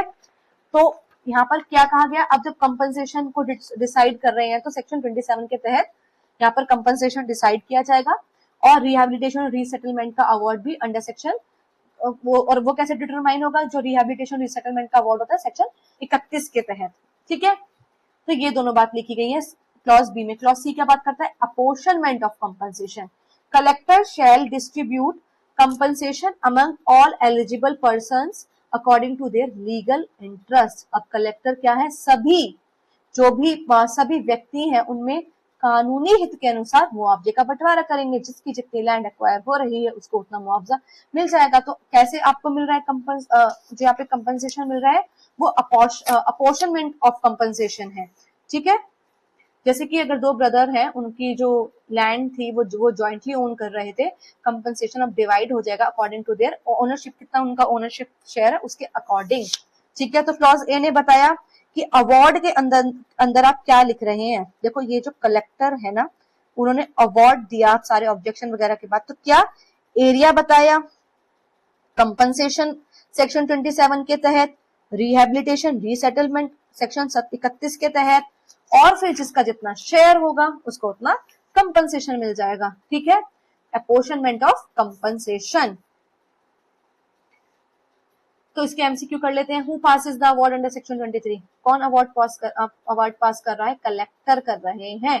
धारा 23 के अंतर्गत अवार्ड कलेक्टर पास कर रहे हैं। Compensation is determine under which section, compensation को आप मुआवजे को किस धारा के अनुसार आप निर्धारित कर रहे हैं, तो बताइए धारा 27 के तहत कर रहे हैं। और रीसेटलमेंट और रिहेबिलिटेशन जो अवार्ड है, पुनर्वासन और पुनर्स्थापन का अवार्ड है, आप किस धारा के अनुसार निर्धारित कर रहे हैं, तो 31 के तहत हमने अभी पढ़ा।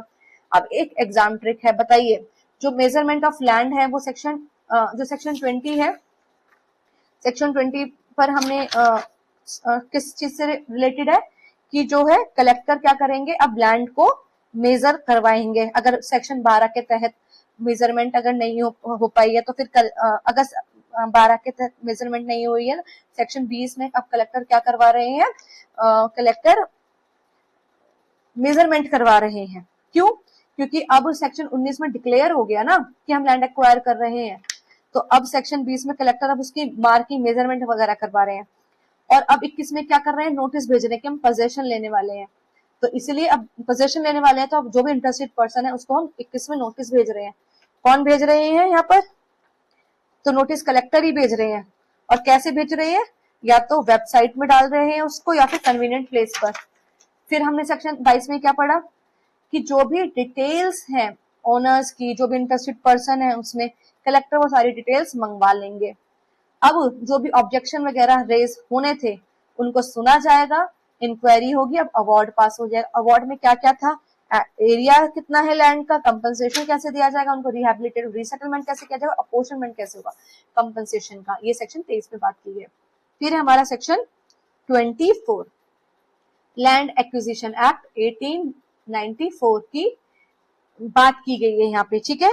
जो लैंड एक्विजिशन प्रोसेस होता था under act number 1 of 1894 shall be deemed to have lapsed in certain cases, ठीक है। वो क्या कह रहा है, जो लैंड एक्विजिशन एक्ट 1894 की जो पुरानी कार्यवाही का क्या प्रभाव रहेगा, तो इसका सबसेक्शन 1 का क्लॉज ए कहता है, if land acquisition proceeding were starting under the old land acquisition act 1894, हम पढ़ रहे हैं 2013 वाला, लेकिन 2013 से पहले भी तो कुछ कोई एक्ट होगा, तो वो ये कह रहा है कि अगर लैंड को जो लैंड एक्विजिशन की जो प्रोसीडिंग थी वो अगर स्टार्ट हुई थी ओल्ड लैंड एक्विजिशन एक्ट 1894 के तहत, और कोई भी award under section 11 of that act has been passed, और कोई अवार्ड पास नहीं किया गया था, then the compensation will be determined according to the 2013 act. कितनी इंपॉर्टेंट बात लिखी गई है।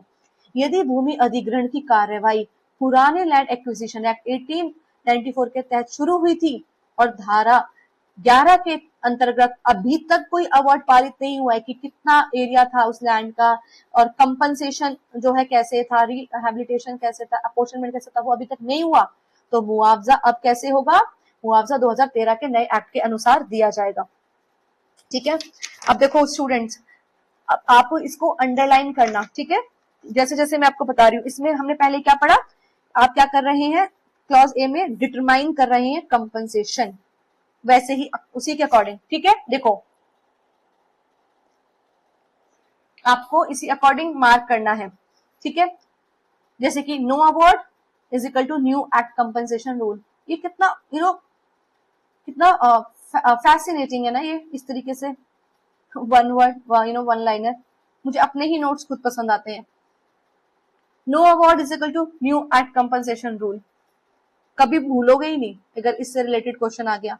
मैं तो चाहती हूँ कि सारे क्वेश्चन अब इस बार आए ना, और जितने भी स्टूडेंट पढ़ रहे हैं यहाँ से, उनको प्रॉब्लम ही नहीं आए क्वेश्चन समझने में, वो तुरंत मतलब समझ जाए देख के, अच्छा हाँ यहाँ से हमने ऐसे पढ़ा था।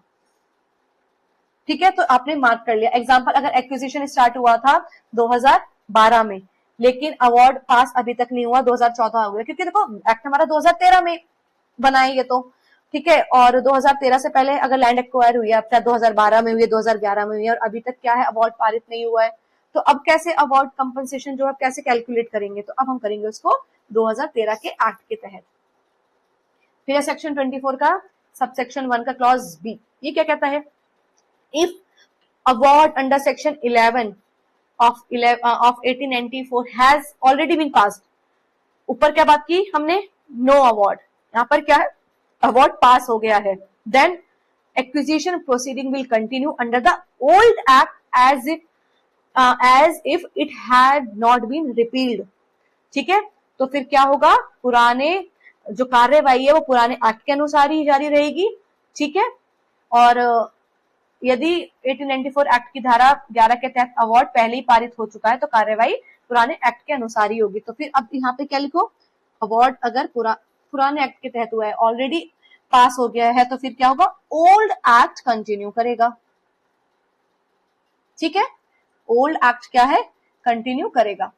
अब इसका सबसेक्शन 2 देखिए, ये क्या कहता है? इफ अवार्ड वॉज पास्ड, ठीक है, if award was passed 5 years or more before commencement of the 2000 Act, ठीक है, and either possession has not been taken or compensation has not been paid, the acquisition proceeding will be deemed to have lapsed। Very important point।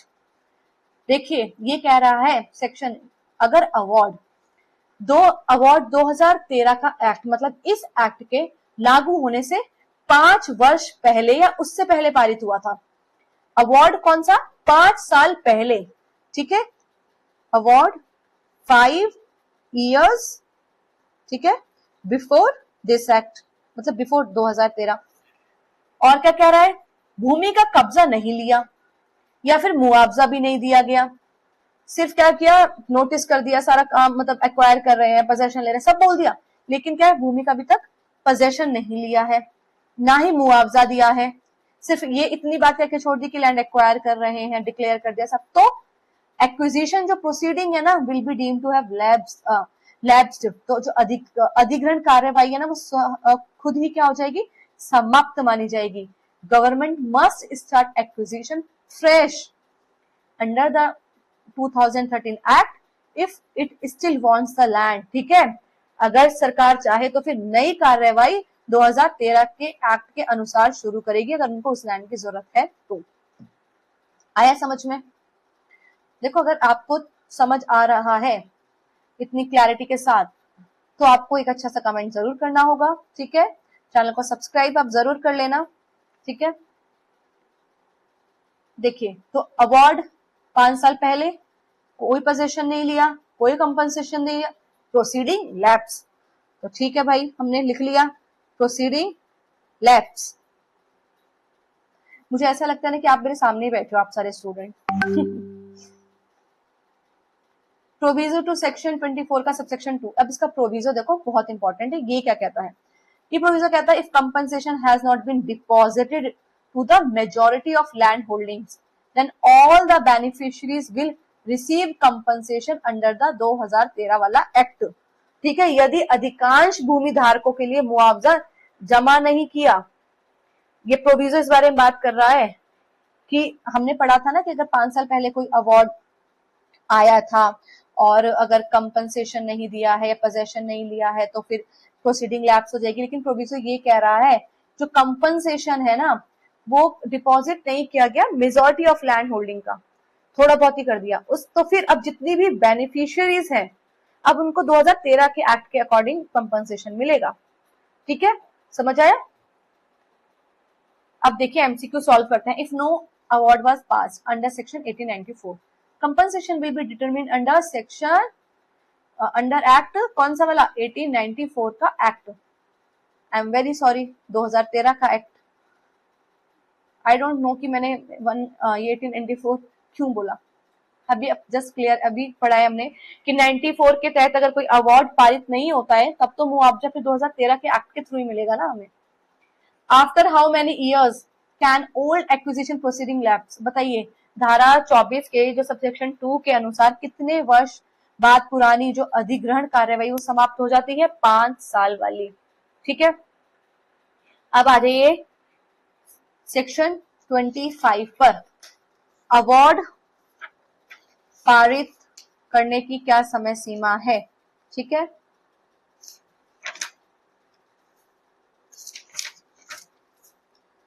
Period within which an award shell be made. ठीक है, period within which an award shell be made, वह अवधि जिसके भीतर अधिनिर्णय किया जाएगा। ठीक है, तो देखिए ये सेक्शन कहता है the collector must make the award within 12 months from the date of publication of the declaration under section 19। Section 19 में हमने क्या किया? डिक्लेरेशन कर दिया कि इस लैंड को हम एक्वायर करने वाले हैं। ठीक है, हमने ये बात डिक्लेयर कर दी। अब ये सेक्शन कह रहा है जैसे आपने ये बात डिक्लेयर करी है, ठीक है, और आपने उसको उसका पब्लिकेशन भी कर दिया है, पब्लिश भी कर दी है, तो क्या है? If no award is pass within 12 months the entire acquisition proceeding lapse. Wow, collector को धारा 19 की घोषणा के प्रकाशन की तिथि से जिस दिन से सेक्शन 19 के अंदर क्या है वो डिक्लेरेशन पब्लिश हो गई है उस दिन से 12 महीने के अंदर अवार्ड पारित करना होगा। ये अभी अवार्ड पढ़ के आ रहे थे ना, हमने अवार्ड पढ़ा ना, कौन सा अवार्ड बताइए?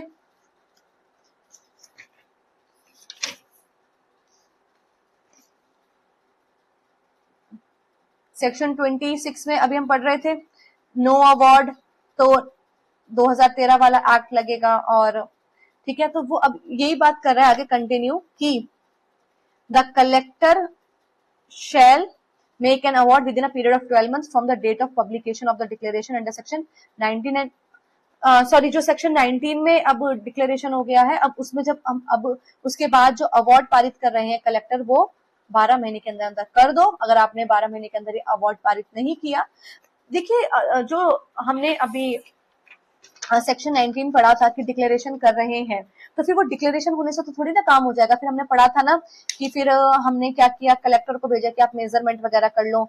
21 में हमने उसको नोटिस दिया कि हम पोजेशन करने वाले हैं। 22 में लैंड डिटेल्स वगैरह। 23 में हमने क्या कहा था, कलेक्टर एक अवार्ड पारित करेगा, ठीक है, जिसमें वो एरिया कंपनसेशन क्या रहेगा और अपोर्शनमेंट ऑफ कंपनसेशन की बात कर रहे थे। वो इस अवार्ड को कह रहे हैं आप 12 महीने के अंदर डेट ऑफ डिक्लेरेशन जो है पब्लिश हुई है उसके 12 महीने के अंदर अंदर आप पारित कर दो। ठीक है, इस तरीके से कनेक्ट कर लो, नहीं तो आपको समझ नहीं आएगा कौन से अवार्ड की बात हो रही है। ठीक है, कलेक्टर को धारा 19 की घोषणा के प्रकाशन की तिथि से 12 महीने के अंदर अवार्ड पारित करना होगा। यदि 12 महीने के अंदर अवार्ड पारित नहीं होता है तो पूरी अधिग्रहण कार्यवाही समाप्त हो जाएगी। ठीक है, अब इसका देखिए डिक्लेरेशन करनी है 12 महीने में अवार्ड के। ठीक है, जैसी डिक्लेरेशन आ गई है सेक्शन 19 की, इसको इसी तरीके से लिख लेना सेक्शन 25 के सामने कि अंडर सेक्शन जो डिक्लेरेशन पब्लिश हुई है ठीक है, फ्रॉम दैट डे, ठीक है, उस दिन से 12 महीने के अंदर क्या करना है, अवार्ड पारित करना है। ठीक है, और अगर अवार्ड नहीं पारित किया तो फिर क्या, तो आपकी हो गई है जो एक्विजिशन की प्रोसीडिंग लैप्स।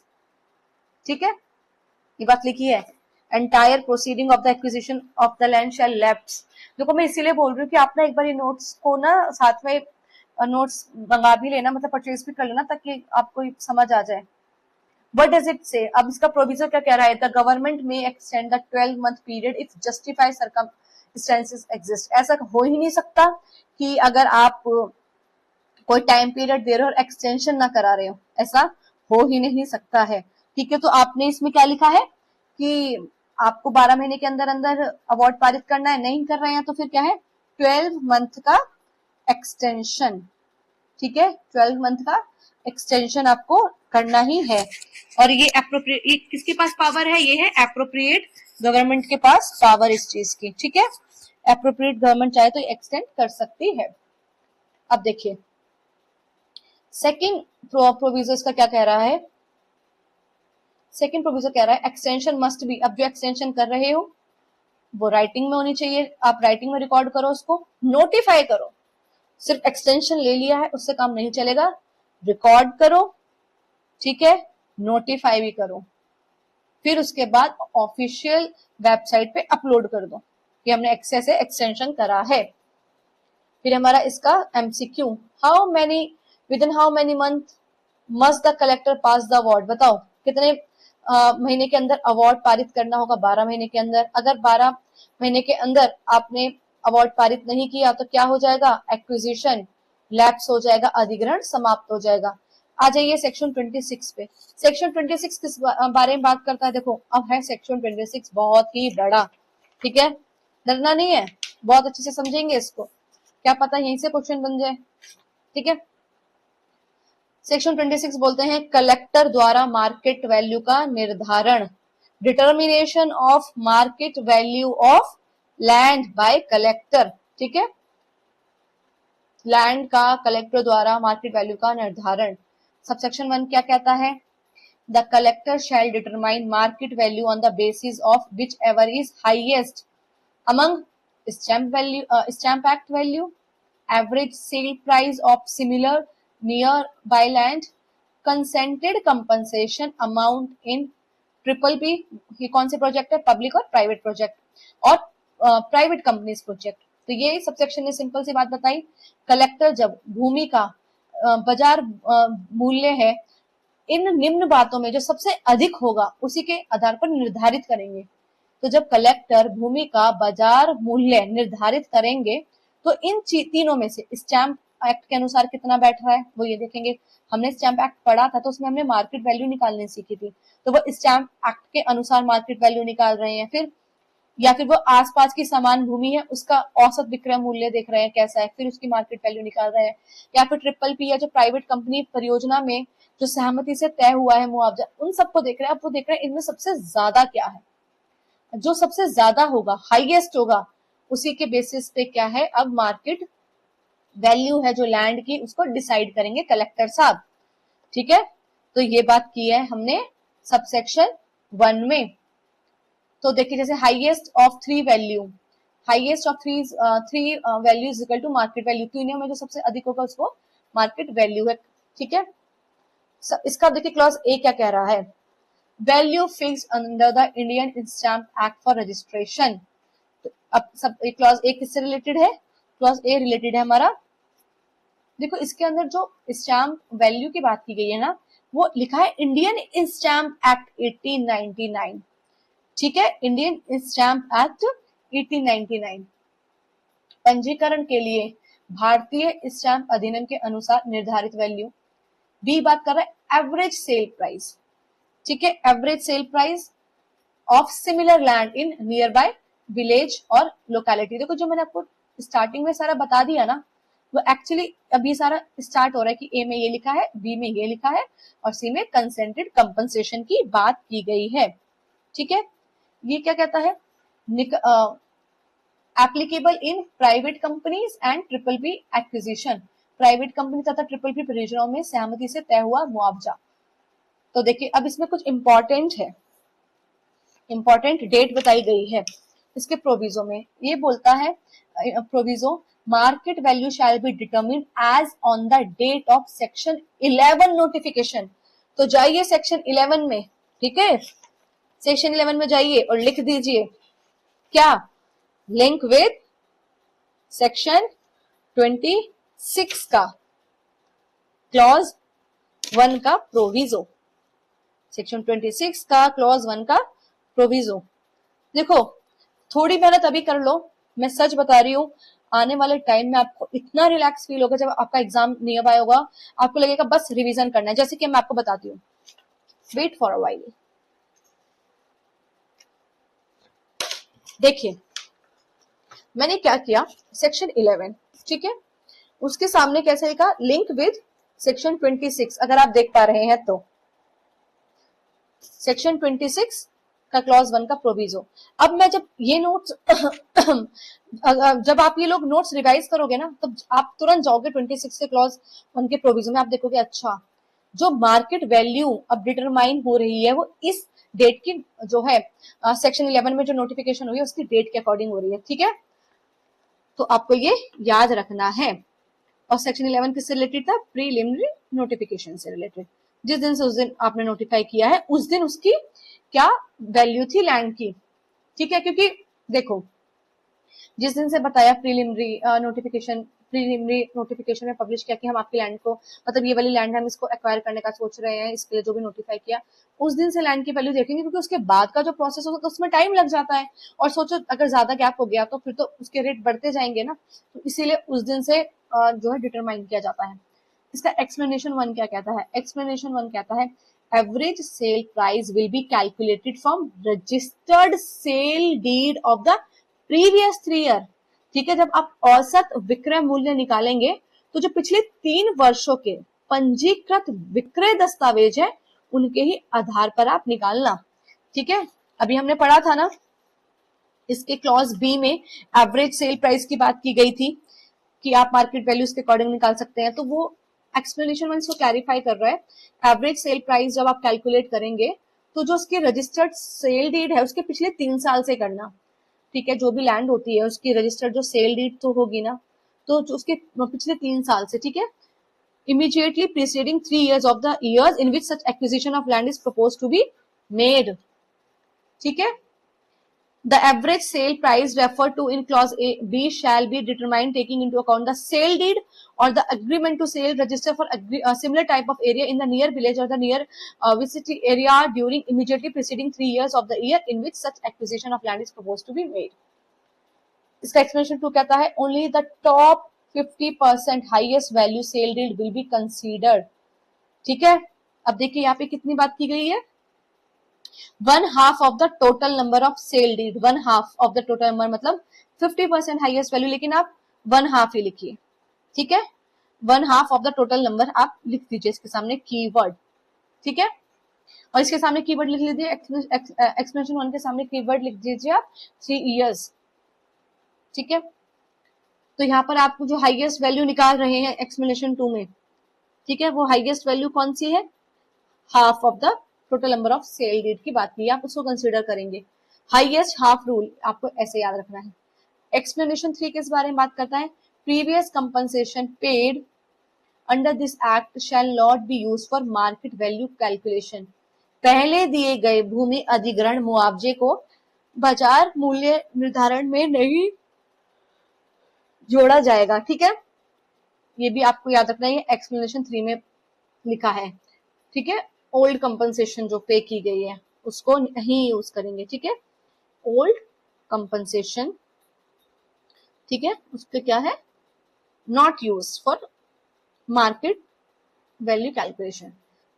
एक्सप्लेनेशन 4 कहता है जो आर्टिफिशियल और अनरियलिस्टिक सेल प्राइसेस है उनको इग्नोर कर सकते हैं कलेक्टर, ठीक है, ये इंपॉर्टेंट है, ठीक है। और यदि कोई विक्रय मूल्य वास्तविक बाजार मूल्य को नहीं दर्शाता है तो कलेक्टर उसको नजरअंदाज कर सकते हैं, ठीक है। एक्सप्लेनेशन 4 इस बारे में बात करता है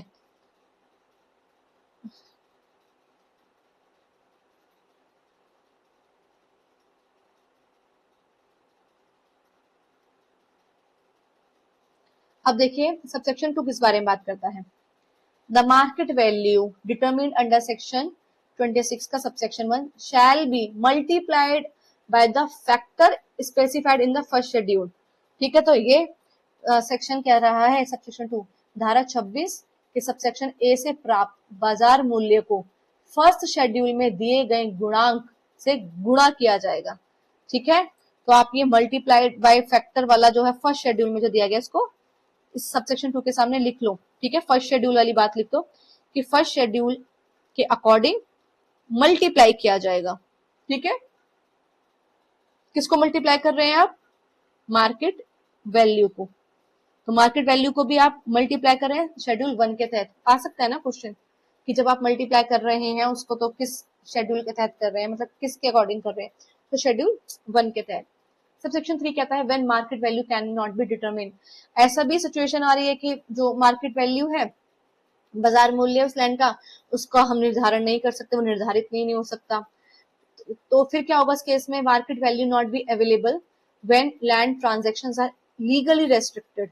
ठीक है, market value may not be available when land transactions are legally restricted, no sale deed are available for the previous 3 years, या stamp value is not fixed. ठीक है, तो फिर ये सेक्शन कह रहा है बाजार मूल्य निर्धारित नहीं होगा। ठीक है, बाजार मूल्य कब निर्धारित नहीं हो सकता? यदि भूमि लेन देन पर कानूनी प्रतिबंध हो। आप वो जो लैंड है उसका ट्रांजैक्शन कर ही नहीं सकते, वो एक लीगली रेस्ट्रिक्टेड लैंड है, या फिर पिछले 3 वर्षों के विक्रय दस्तावेज उपलब्ध ही नहीं है, या फिर स्टाम्प मूल्य निर्धारित नहीं हो रहा है। ऐसी स्थिति में राज्य सरकार न्यूनतम मूल्य निर्धारित करेगी। In such cases state government will fix a floor price, minimum price. Very important. ठीक है, बहुत ही ज्यादा इंपॉर्टेंट बात लिखी गई है ये सबसेक्शन 3 में कि अगर जब मार्केट वैल्यू को आप क्या है डिटरमिन नहीं कर पा रहे हैं तो आप क्या कर रहे हैं? राज्य सरकार मिनिमम इसका जो है प्राइस वो फिक्स कर रही है। State government specify the floor price और द मिनिमम प्राइस। इसको लिख लो। ठीक है, अब देखिए इसका प्रोविजो कहता है शेयर कंपनसेशन प्रोविजो। ठीक है, इस प्रोविजो के सामने लिख लेना। ये क्या कहता है? If the required body, if the requiring body, requiring body मैंने आपको बताया था ना, रिक्वायरिंग बॉडी जब मतलब ZB में है। अगर रिक्वायरिंग बॉडी ने ऑफर ये किया शेयर एज पार्ट कंपनसेशन, तो मैक्सिमम शेयर कितना हो सकता है? 25% of the calculated land value. Land owner can not be force to accept shares. देखो ये बहुत इंपॉर्टेंट प्रोविजो है। ये प्रोविजो कहता है कि अगर रिक्वायरिंग बॉडी जो है शेयर देकर मुआवजा देना चाहे, रिक्वायरिंग बॉडी ये कह रही है कि हम जो आपको मुआवजा है ना वो शेयर के रूप में दे सकते हैं। ठीक है, पेमेंट नहीं दे रहे हैं, आप शेयर्स दे लो। ठीक है, ये एक तरीके का कंपनसेशन का प्रोसेस है। तो मैक्सिमम शेयर कितना हो सकता है? मैक्सिमम शेयर जो है 25% जो है वो जो लैंड की वैल्यू है उसका शेयर का मूल्य कुल भूमि के मूल्य के 25% से अधिक नहीं होगा। ठीक है, तो 25% से एक्स्ट्रा नहीं हो सकता है। ये पहले ही प्रोविजन में ही बात लिखी गई है। Land owner can not be force to accept share, ये दूसरे प्रोविजन में लिखी गई है। इन नो केस, ठीक है, compel any owner of the land, तो आप क्या कर रहे हैं? लैंड ओनर को फोर्स नहीं कर सकते इस शेयर कंपनसेशन के लिए।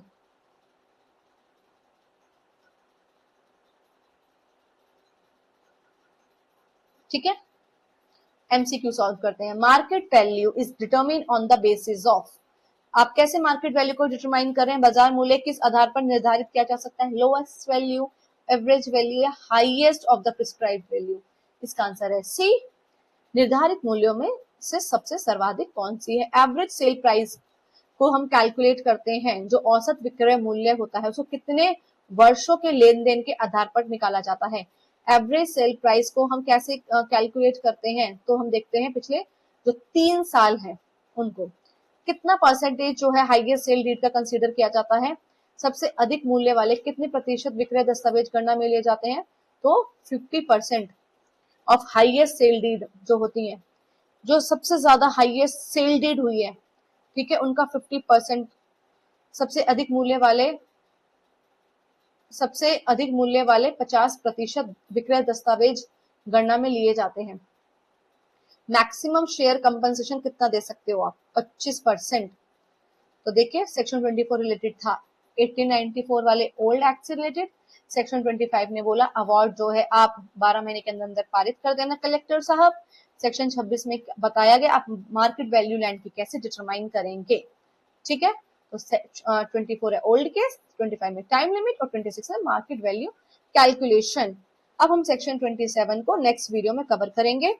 अब आपसे एक छोटी सी रिक्वेस्ट है, देखिए मैंने आपको माइनर लॉज ऑलमोस्ट सारे ही कंप्लीट हो गए, हमारा लास्ट लोकल लॉ चल रहा है। इसके बाद जैसे भी स्टूडेंट ने मुझे बताया है कि माइनर लॉस कवर कराना, मैं माइनर लॉस को भी कवर कराऊंगी। लेकिन आपसे रिक्वेस्ट है, जितने भी स्टूडेंट इस लेक्चर्स को देखते हैं, वीडियोस को देखते हैं और उनको ये फ्रूटफुल लगता है, तो आपको एक कमेंट जरूर करना है। और वीडियो पे एक्चुअली लाइक बहुत कम है, ठीक है। अगर मैं इतनी मेहनत कर रही हूँ, इतने एफर्ट्स कर रही हूँ, एक इनोवेटिव तरीके से आपको पढ़ा रही हूँ, आप देखेंगे, देखिए मैं ये आपको अभी से बता देती हूँ, ठीक है। ठीक है, 11 जून है, ठीक है। मैं आपको ये बात आज से बता देती हूँ कि आज के बाद आप देखना कोचिंग इंस्टीट्यूशंस में पढ़ाने का तरीका बदलने वाला है और एक रिवॉल्यूशन ऐसा ही आएगा जहां पर इतने इजी तरीके से ये आपको पढ़ाएंगे। जो अभी इतना कॉम्प्लेक्स तरीके से चीजें होती है ना, और लॉ को बहुत ऐसा कॉम्प्लिकेट करके पढ़ाते हैं, फिर इतनी एक्सपेंसिव उनकी फीस होती है, फिर आपको बैचेस ज्वाइन करने पड़ते हैं। जब देखेंगे ना कि अब चीजें बदल रही हैं, क्योंकि मैंने आपको पूरा फ्री ऑफ कॉस्ट पढ़ा है ऑलमोस्ट चीजें, और अगर मेरी टेस्ट सीरीज है या मैं नोट्स प्रोवाइड कर रही हूँ तो वो भी बहुत नॉमिनल चार्जेस हैं, स्टूडेंट इजीली अफोर्ड कर पा रहे हैं, परचेज भी कर रहे हैं। तो अगर आपको इतना अच्छा पढ़ाने से, मतलब आप इतना अच्छा पढ़ पा रहे हैं, एग्जाम क्वालिफाई भी करेंगे आप, तो थोड़ा सा आपको मेरे भी एफर्ट्स को कंसीडर करना पड़ेगा। मेरी वीडियोस को लाइक कीजिए, अपने फ्रेंड्स के साथ इनको शेयर कीजिए, एक अच्छा सा कमेंट कीजिए, मेरे चैनल को जरूर सब्सक्राइब कीजिए। और that's all for today, bye bye, take care.